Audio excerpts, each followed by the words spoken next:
লক্ষ লক্ষ লোক আজকে এখানে হাজির হয়েছে, পথে ঢেউয়ের মতো লোক আসছে। সারা বাংলাদেশ জুড়ে কোটি কোটি মানুষ আজকে এই মুহূর্তের জন্য অপেক্ষা করছে। তারা তাকিয়ে আছে হাদির কথা শোনার জন্য। আজকে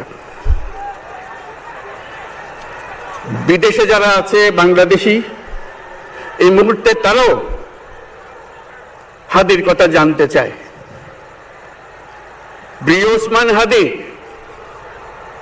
তোমাকে আমরা বিদায় দিতে আসি নাই এখানে। তুমি আমাদের বুকের ভেতরে আছো